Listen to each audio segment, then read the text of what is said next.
¿Qué tal? Un saludo. Estamos en Conecta con Valdepeñas, lunes 11 de mayo, 57 días de confinamiento y segunda semana de proceso de desescalada. Hablamos hoy en Conecta con Valdepeñas con la Asociación de Desarrollo Alto Guadiana-La Mancha para esbozar cómo están viviendo de forma distinta el fenómeno de la pandemia en los núcleos rurales frente a las grandes áreas urbanas. Hablamos también hoy del riesgo para los más jóvenes, para los adolescentes, de mezclar confinamiento, horas de ocio y contacto con las nuevas tecnologías de la información y la telecomunicación. Hablamos también de ese síndrome del cautiverio que algunas personas pueden acabar padeciendo con la prolongación de este periodo y estado de confinamiento. Y hablamos por último de las ludotecas. Hay un problema que se cierne sobre muchas familias con la vuelta al trabajo el periodo estival, el periodo vacacional, y es con quién dejamos a los menores. No hay nada claro en lo relativo a cómo se va a producir esa vuelta a la normalidad o la nueva normalidad en los centros de ocio infantil y en las ludotecas. Lo vemos todo en el siguiente programa.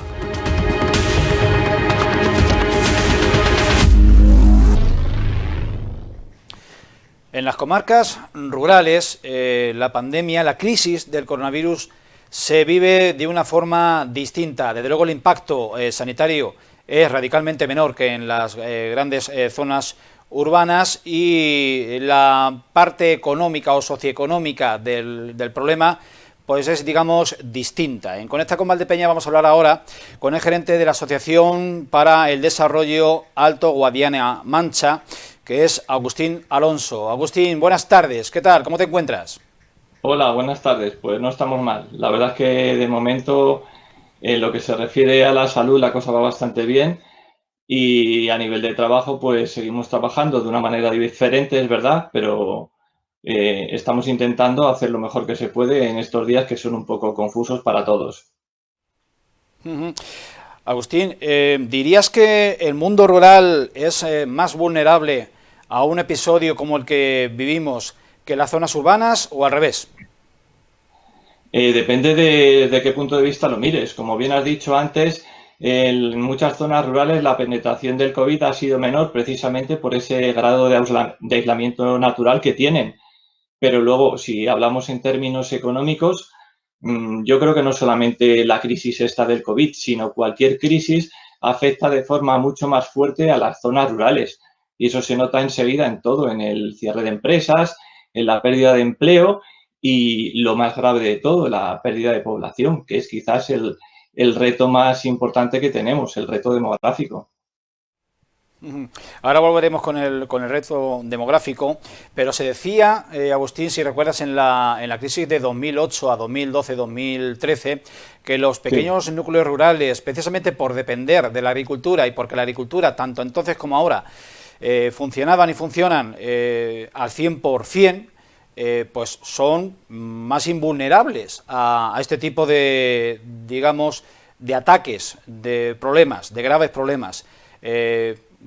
¿Tú compartes este punto de vista de que la dependencia del sector primario hace más fuertes o puede dar más oportunidades que a las grandes ciudades donde la economía está más diversificada y sobre todo en zonas donde, como la nuestra, se depende muy mucho del sector servicios que está bajo mínimos? Hombre, vamos a ver, el hecho de tener agricultura siempre es bueno y nosotros desde los programas donde trabajamos está claro que apoyamos todas las iniciativas que tengan que ver no tanto con la agricultura, sino con la diversificación hacia otro tipo de actividades agroalimentarias. Y estamos hablando en el caso de mi comarca, tenemos una comarca muy vinculada al sector agroalimentario y obviamente porque existe una fuerte vinculación al tema agrario. Sacar conclusiones de si es mejor o peor respecto a una crisis el tema de tener una agricultura potente, pues ahora mismo me parece muy pronto, sobre todo el mezclar una crisis con la otra. De la otra crisis sí que sabemos muchas cosas de cómo evolucionó, además fue durante muchos años, pero de esta crisis la verdad es que las conclusiones que se puedan sacar son de una forma muy limitada. Yo en ese sentido no me atrevo a comparar una situación con otra. Agustín, en los grupos de desarrollo local y en las asociaciones comarcales para el desarrollo, básicamente sois gestores de fondos europeos para la cohesión territorial. ¿Se han articulado medidas especiales para los núcleos rurales en nuestro país con motivo para paliar, para amortiguar el impacto del COVID-19? Te vuelvo a decir lo que te he dicho antes. Ahora mismo es un poco pronto. Nosotros, desde que se declaró la crisis del COVID, estamos trabajando como grupo, y no solamente como grupo, sino los 29 grupos que están en la región, estamos trabajando para intentar mitigar los efectos del COVID. El primer paso depende también de la flexibilidad que tienen los fondos europeos, como tú comentas. Nosotros tenemos unos fondos europeos que vienen encorsetados con una serie de características y ante circunstancias especiales es necesario que se reaccione de arriba abajo, desde Bruselas, pasando por las autoridades nacionales y luego después la propia Junta de Comunidades de Castilla-La Mancha, para que en los grupos podamos tomar medidas mucho más eficaces ante la situación que viene. Leemos en vuestra página web que hay modificaciones ex profeso con este motivo de las ayudas de los fondos LEADER. ¿Se sabe algo en concreto? No, nosotros ahora mismo vamos a celebrar una junta directiva la semana que viene y ahora mismo, por ejemplo, tenemos todas las convocatorias cerradas, pero también estamos constantemente en relación con otros grupos para ver cómo se van a ir articulando las nuevas medidas que podamos implementar. Pero ya te digo, ahora mismo depende un poco también de las indicaciones que nos dé la Junta, que está sacando también circulares para que nos vayamos adaptando a la nueva situación y, sobre todo, de cara a los promotores de nuevos proyectos, pues ver un poco qué facilidades les vamos a dar para presentar proyectos y, sobre todo, los que están directamente o puedan estar directamente ligados a esta situación de crisis. Aquí hay que pensar que muchas empresas van a tener que adaptarse, van a tener que hacer gastos que están directamente relacionados con la crisis del COVID y que si no, no se los hubieran planteado. Y luego, bueno, pues hay muchas empresas, ya depende del sector. Si citamos, por ejemplo, el turístico, obviamente, pues la situación es un poco dramática y hay que tomar soluciones rápidas para que se pueda reactivar las economías locales cuanto antes. Antes de que se desatase la crisis sociosanitaria y también económica, en el mes de febrero en Castilla-La Mancha se alcanzaba el Pacto contra la Despoblación. Te preguntaría en qué ha quedado ese pacto, ese proyecto, digamos, ha quedado en suspenso, cómo se puede retomar. Ahora mismo las autoridades piensan en cualquier cosa menos en la despoblación. Cuéntame. Pues yo creo que no, que en ese sentido el mundo rural ha ganado, entre comillas, una batalla. La despoblación es un problema que no viene de ahora, viene de lejos. Y quizás estas cuestiones que vienen ahora sobrevenidas como el COVID, pues no dejan de ser una llamada de atención para que se vuelva a poner de manifiesto la situación que hay diferente en el mundo rural. El pacto contra la despoblación está más vigente que nunca y las medidas a tomar, desde luego, que estoy seguro que no se han quedado en ningún cajón olvidado, sino que tanto el gobierno regional como todos los gobernantes del pacto están más que empeñados en que las zonas rurales se beneficien y puedan abordar muchos problemas que tienen endémicos, desde pues el tema de las infraestructuras, los servicios básicos, porque hay que pensar que la gente, cuando decimos que se va de las zonas rurales, no se va porque sí, se va porque no tiene acceso a unos servicios básicos, no ya voy a decir en el municipio, sino en el entorno. Ya depende también de las características de cada comarca, pero el tema de la despoblación es una cuestión de mucho calado y hay que abordarla, desde luego, primero teniendo una buena legislación y luego, sobre todo, detrás de todo esto está el ser capaces de poder derivar mucho dinero a las zonas que realmente lo necesitan. Hacer una mejor distribución de los fondos desde que llegan de Europa hasta que se distribuyen en cada nación y en cada comunidad autónoma. Todas las zonas rurales donde la despoblación es, bueno, el principal de sus problemas tienen causas o razones comunes, pero en la comarca vuestra, que es el limítrofe con el campo de Montiel, donde funciona otro grupo de acción local, ¿se había previsto articular medidas específicas un poco vinculadas a la singularidad de vuestra comarca para frenar la despoblación y contenerla? Sí, nosotros tenemos una comarca que, aunque es una zona rural y coincidimos básicamente con el resto de las comarcas de Castilla-La Mancha en lo que se refiere a los problemas que tenemos, también es verdad que el hecho de tener núcleos de población grandes, como pueda ser Daimiel o Manzanares, por citar dos de ellos, y luego también tener una comarca bien distribuida de núcleos de población más pequeños en torno a estos grandes núcleos, pues también facilita que las medidas que tengamos que tomar pues sean diferentes a las de otras zonas, porque estos núcleos grandes de alguna manera son sostenedores en muchas ocasiones de las poblaciones del entorno, y esto obviamente es una ventaja frente a otras zonas rurales. Dicho esto, la problemática que tenemos en la comarca es muy similar al resto porque, de hecho, en los últimos años la comarca en su conjunto ha venido perdiendo población, y te estoy hablando de más de 2.000, 3.000 personas en los últimos 5 años. Entonces, es decir, la situación que tenemos no es para nada halagüeña en ese sentido. Necesitamos más recursos y necesitamos más fondos para poder seguir propiciando el que la gente se quede en los municipios, pero para ello hay que ser capaces de crear empleo y empresas. En los últimos 2 meses habéis mantenido vuestra actividad, seguís en activo, seguís comunicándoos con vuestros usuarios, con las personas que tienen necesidad de acudir a la Asociación de Desarrollo. Sí, lo único que ha cambiado es la forma de acudir. Ahora se acude de forma virtual. Tuvimos un par de semanas de adaptación a este nuevo modelo de trabajo porque si algo ha caracterizado y nos sigue caracterizando como grupo es precisamente esa capacidad de atención presencial, estar mucho más cercanos a la población, a los promotores, a nuestros emprendedores, y claro, para nosotros también ha sido un cambio importante el hecho de tener que teletrabajar.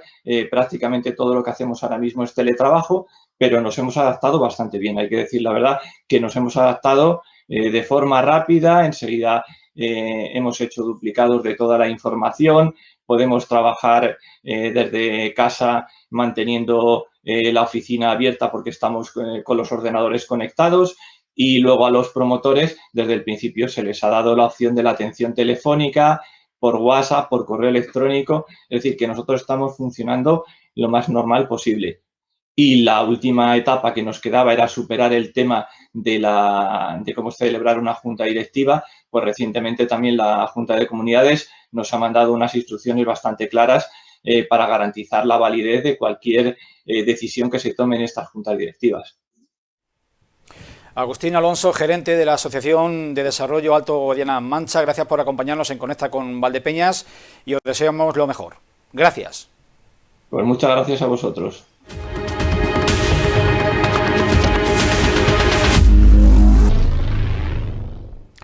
El uso masivo, abusivo, quizás, de las nuevas tecnologías de la información y de la comunicación a través de Internet, redes sociales, páginas web, etcétera, pues se ceba especialmente contra los que más tiempo libre tienen y están obligados a estar muchísimas horas dentro de sus casas cuando en su vida normal pues alternaban actividades distintas y de ellas la básica, la formación, la educación. Estamos hablando de los adolescentes y su sobreexposición a los riesgos de Internet y de las redes sociales.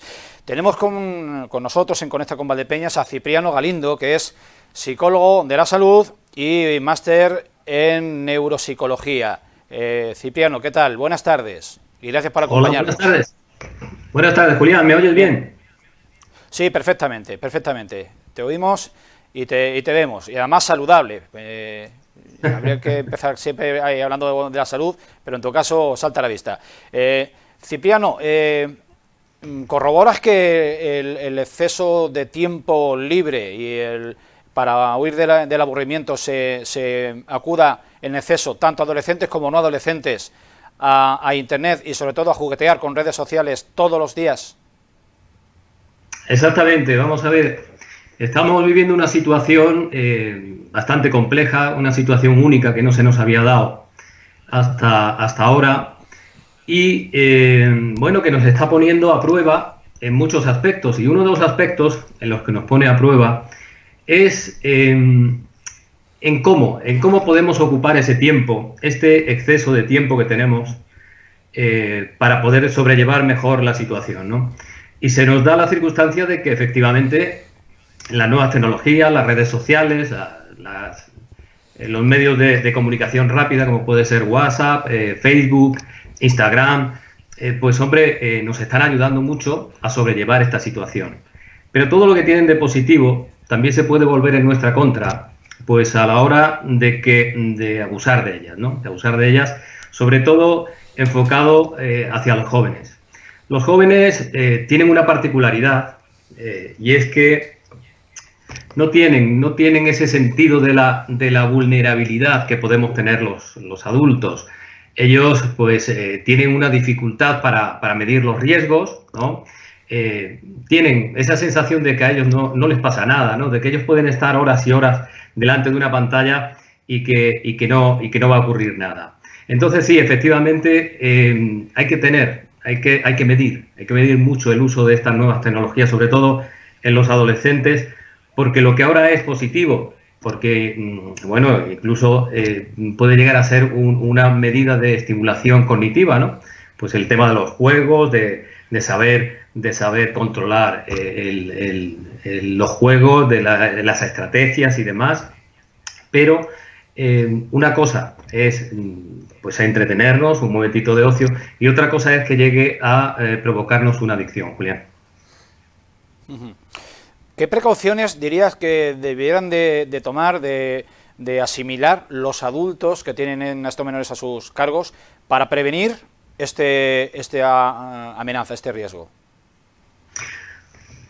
Bueno, en primer lugar, está claro que el apoyo educativo de los padres es muy importante, es muy importante. Es importante establecer un clima de confianza con tus hijos. Estamos hablando de niños porque yo entiendo que en los más pequeños el riesgo de un uso abusivo es más evitable porque los niños son más controlables. Yo hablo de unas edades a partir de los 11, 12, 13 años hacia arriba, hasta los 18, 19, en los que es más complicado ese control, ¿no? Los padres tienen que hacer un esfuerzo por establecer un clima de comunicación, un clima educativo. Saber explicar cuáles son las ventajas y desventajas de un uso abusivo de las nuevas tecnologías, de las redes sociales, de los medios de comunicación digital. Tienen también que colaborar en el sentido de que es bueno de que los padres o los adultos compartan tiempo con esos jóvenes, pues viendo, por ejemplo, las noticias que nos aparecen en Internet, por ejemplo, comentándolas. No sé, es abrir un poquito, ya que no podemos hacerlo como prohibiciones o decir, venga, pues tú no puedes estar, no le podemos decir a un chico de 18, 19 años que se mantenga solamente 20 minutos viendo Facebook o delante de un móvil. No podemos porque se nos escapa al control. Pero sí podemos establecer ese plan de amistad o de compadreo, ¿no? De decir, bueno, pues mira, oye, mira lo que dice aquí en Facebook, que pasa esto, que pasa lo otro, y tú qué piensas, tú qué opinas, ¿no? Pero ante todo, la educación. Luego buscar otras alternativas en actividades. Hemos hablado de que hay un exceso de tiempo que los jóvenes, claro, la manera más fácil es sentarse delante de un ordenador o delante de una pantalla de televisión a jugar con la videoconsola. Además, como tienen esa necesidad de relación social, pues ya juegan a juegos con cascos, ¿no? Donde se aíslan totalmente del mundo y de su familia, cada vez comparten menos tiempo con su familia. Entonces, los adultos lo que tenemos es que intentar buscar actividades que sean estimulantes e incluso reforzar esas actividades que menos les gusta realizar, reforzarlas con el hacer luego esas otras que sí que les gustan una vez que hayan terminado las que no les gustan, ¿no? Bueno, actividades hay muchas, desde tocar algún instrumento musical, desde utilizar incluso las tablets o el ordenador, pues eso, para aprender a tocar guitarra, para hacer juegos en familia. No tiene por qué ser todo, pues, estar en Instagram o estar en Facebook o mirando noticias, que muchas de ellas son bulos, ¿no?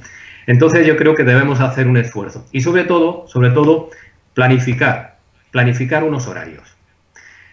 Esa planificación de horarios no se debería hacer solamente por parte de los adultos, eso hay que hacerlo en conjunto. Tiene que ser acordado entre los adultos y los adolescentes. ¿Por qué? Porque va a ser más fácil que un joven cumpla con la norma si él ha formado parte de quien ha dictado esa norma. Entonces, el compromiso es mayor si se hace de esa manera. Bien, una vez que se ha detectado que existe el problema de la adicción y que el menor ya ha desarrollado esa adicción, ¿alguna pauta para empezar a corregirla? ¿O directamente buscamos ayuda profesional? Claro. Partimos de la base que cuando un joven, vamos a decir adolescente, porque incluso con 11, 12 años te puede dar este caso, cuando ya no busca el sentarse delante de un ordenador o el tener un móvil en la mano, no lo busca por el placer que le produce el hablar con sus amigos o el ver qué están haciendo y tal, sino que lo que le mueve a hacerlo es una ansiedad, ¿no? Es una ansiedad, es haber tenido 5 minutos o 2 minutos el móvil apartado y tener que buscarlo rápidamente porque se siente mal. En ese momento es cuando ya podemos decir que hay una adicción.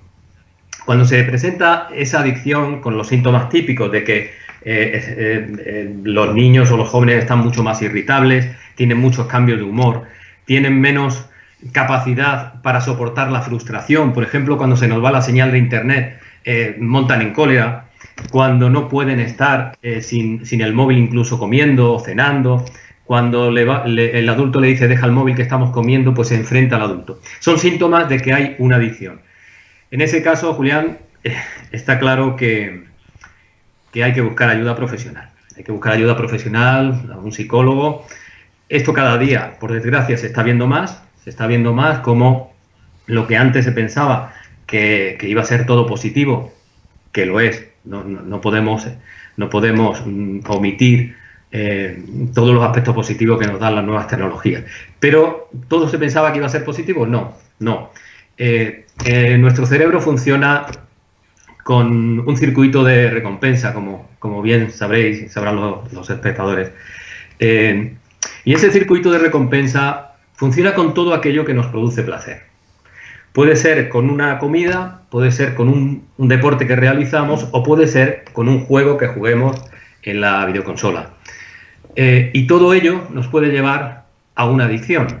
Por ejemplo, comer dulce nos lleva a ser adictos del azúcar y al tener que estar consumiendo cada vez mayor cantidad para no sentir malestar. Pues esto es lo que pasa con el mundo digital, con las nuevas tecnologías, y el tratamiento que daría un profesional a esta adicción es prácticamente la misma, las mismas terapias que se ajustan a adicciones por sustancias tóxicas como el alcohol, tabaco, drogas o el juego patológico. Cipriano, llevamos casi 2 meses de confinamiento y la vuelta a la normalidad va a ser muy lenta y muy paulatina. ¿No crees?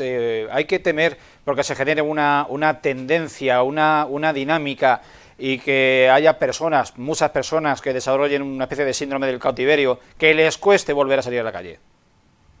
Sí, yo creo que va a ser el hándicap, ¿no? Lo que tenemos que ahora que trabajarlo un poquito. Yo creo que hay personas que están muy concienciadas de que esto es una circunstancia excepcional, de que vamos a salir y todo va a volver a una normalidad, a una normalidad relativa. Nos va a costar un poquito porque esto se va a alargar, aunque pasemos de fase, como aunque pasemos de fase y se nos vaya abriendo un poquito el campo, vamos a tener que seguir manteniendo unas precauciones. Estamos ante un virus desconocido, no sabemos exactamente, o todavía no se nos han dado toda la información sobre este virus, de cómo se debe tratar, de cómo podemos prevenirnos mejor de él, a esperas de esa milagrosa vacuna. Entonces, yo creo que sí, que va a haber una especie de psicosis, ¿no? Va a haber un poco de miedo. De ese distanciamiento social se va a producir inconscientemente. Habrá de todo, claro está. Habrá gente que no le dé esa importancia, pero mucha gente le va a dar importancia.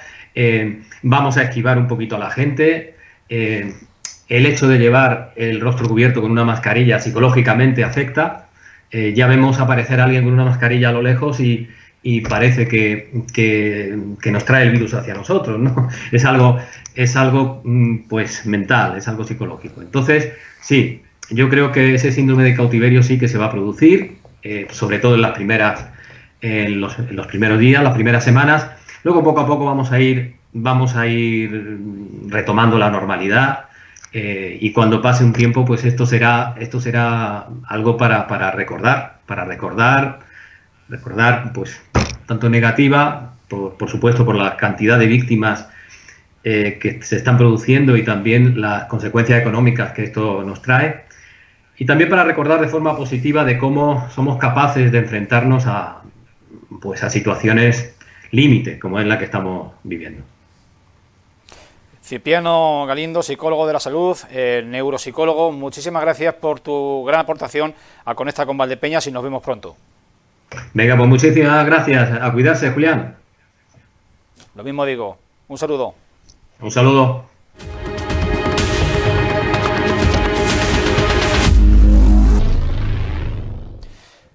Bien, el verano está ya cerca y en estos días cada vez son más las personas que están regresando paulatinamente a sus puestos de trabajo. ¿Qué quiere decir esto? Pues que se ve venir unas necesidades de nuevo de conciliación de la vida laboral y de la vida familiar. Muchas parejas de progenitores se van a ver próximamente en la tesitura de que no tienen con quién dejar a los hijos, a sus pequeños, con el agravante de que los abuelos ya no son una solución porque son colectivo de riesgo y podían ser contagiados. José Jiménez es el propietario del centro de ocio infantil La Casa del Árbol.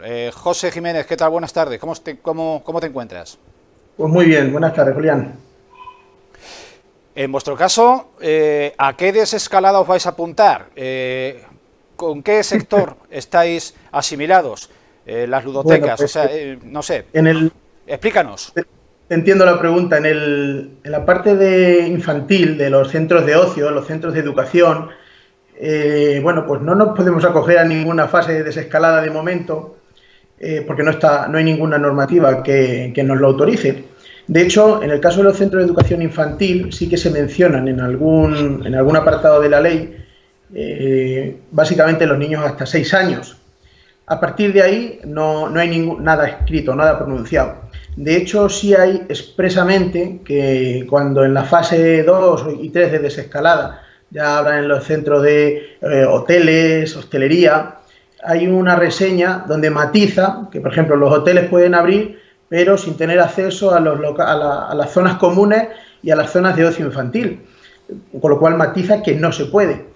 Ahora mismo la situación es desconcertante en ese aspecto, porque no hay nada que nos oriente o que nos ayude o que nos pueda decir cuándo podemos salir de esta situación.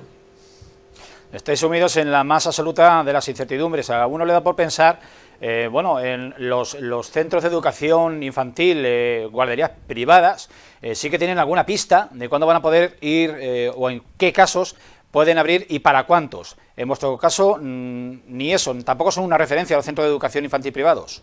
No, en los centros de educación infantil, sean privados o públicos, sí que se ha mencionado, como te he dicho, que van a abrir para acoger a los niños de 0 a 6 años, un poco para ayudar en la conciliación de la vida familiar y laboral, limitando el aforo a un 50% y demás.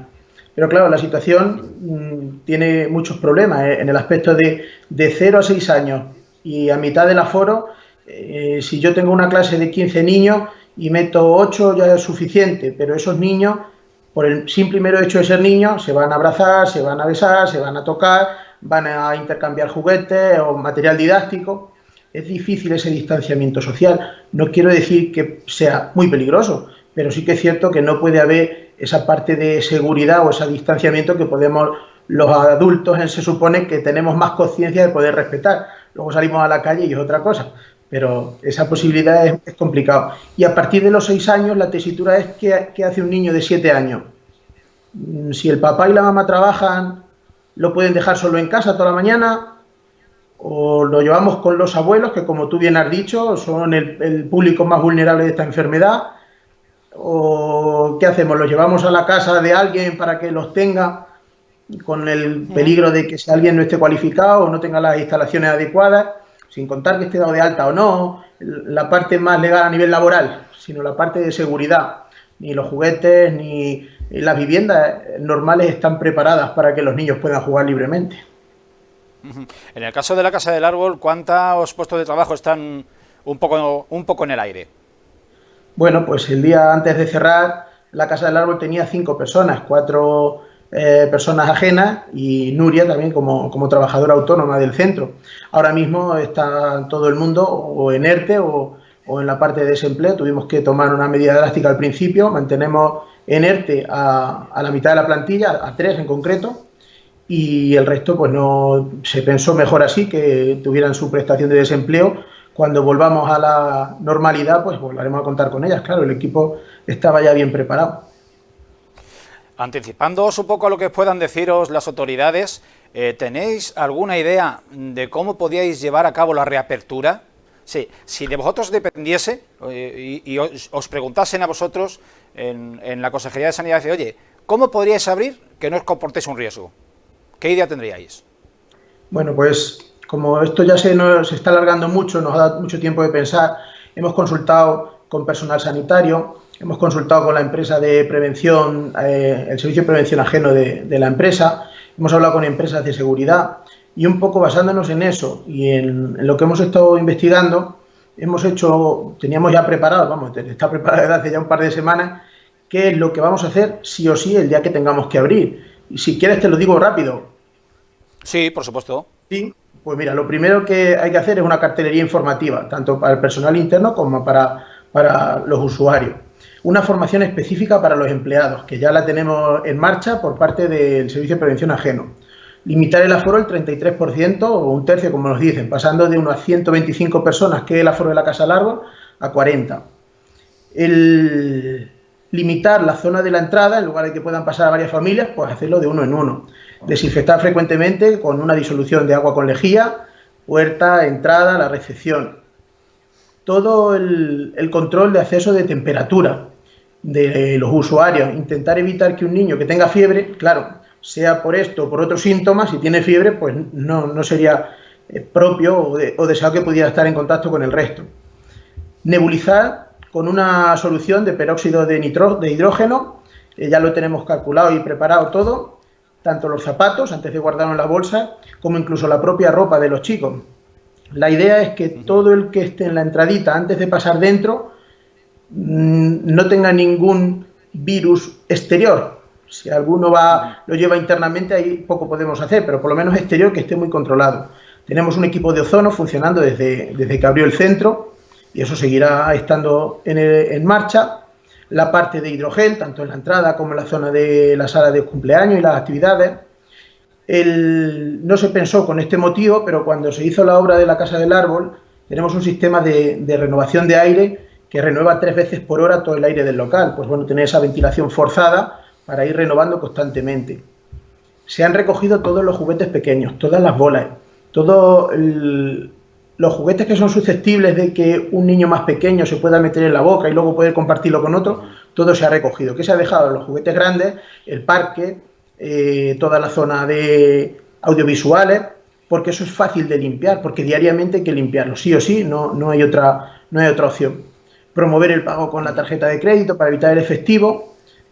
Las monitoras, todo el personal laboral está obligado a utilizar EPIs, tanto mascarillas como pantallas, Y bueno, pues un poco en prevención de si se pusiera esto en marcha, de llegar allí y plantearte que ya está el centro lleno, pues el tema de la reserva previa. Esas son un poco las cosas que llevamos ya tiempo filtrando y depurando, y está toda falta de que la norma nos permita, o la legislación que salga, nos permita iniciar. No tanto por retomar la actividad económica, que no es rentable y no es viable, sino más bien por la parte de ayudar a las familias a conciliar. Claro, se activa la fase 1, se activa la fase 2, empiezan a reabrir negocios, y lo que hemos planteado antes, ¿qué hace si el papá y la mamá trabajan? ¿Qué hacen con los niños? Bueno, pues que tengan esa posibilidad de llevarlos allí, que vamos a estar con ellos, que los vamos a atender, que vamos a estar jugando, y que cuando retornen del trabajo pues puedan estar tranquilos de que los niños han estado entretenidos, han estado divirtiéndose y no han estado expuestos a ningún riesgo. Nos has hablado de peróxido de hidrógeno, que es lo que viene siendo toda la vida agua oxigenada.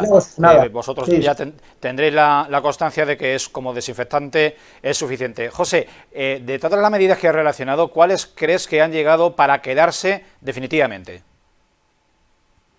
No tengo ni idea. Me estás hablando ya de un tema que que yo no controlo. No lo sé. La semana de antes de llegar la pandemia, como quien dice, sí que tenía que haber un control. En un centro infantil, sea de ocio o sea de educación, lo que prima es la seguridad y es la higiene. Ahí hay niños que algunos toman una merienda o tal. Entonces, eso tiene que seguir. La diferencia ahora es que, aparte de seguridad e higiene, hay que hacer desinfección, que antes no se hacía. Creo que esa sí puede ser una medida que pueda quedarse para el futuro. Antes se utilizaban una serie de productos químicos permitidos por regulación, y ahora pues tendremos que adaptarnos a otras medidas o a otros productos, seguramente que ya están en el mercado, que aparte de limpiar también tengan una desinfección superior a lo habitual. No es habitual desinfectar paredes, no es habitual desinfectar zonas privativas, por decirlo de alguna manera, no las zonas públicas. Pues todo eso creo que sí tendremos que entrar en la dinámica, ya está establecido, de que haya una mayor limpieza y una mayor atención para eso. Si estáis dispuestos a asumir, reducir vuestra clientela, vuestro aforo a un tercio, es buen seguro que la población, la sociedad, os lo va a acabar premiando y agradeciendo. José Jiménez, de la Casa del Árbol, abogamos por un pronto reencuentro y agradecemos tu información. Hola. Nada, a vuestro servicio. Muchas gracias. Un saludo.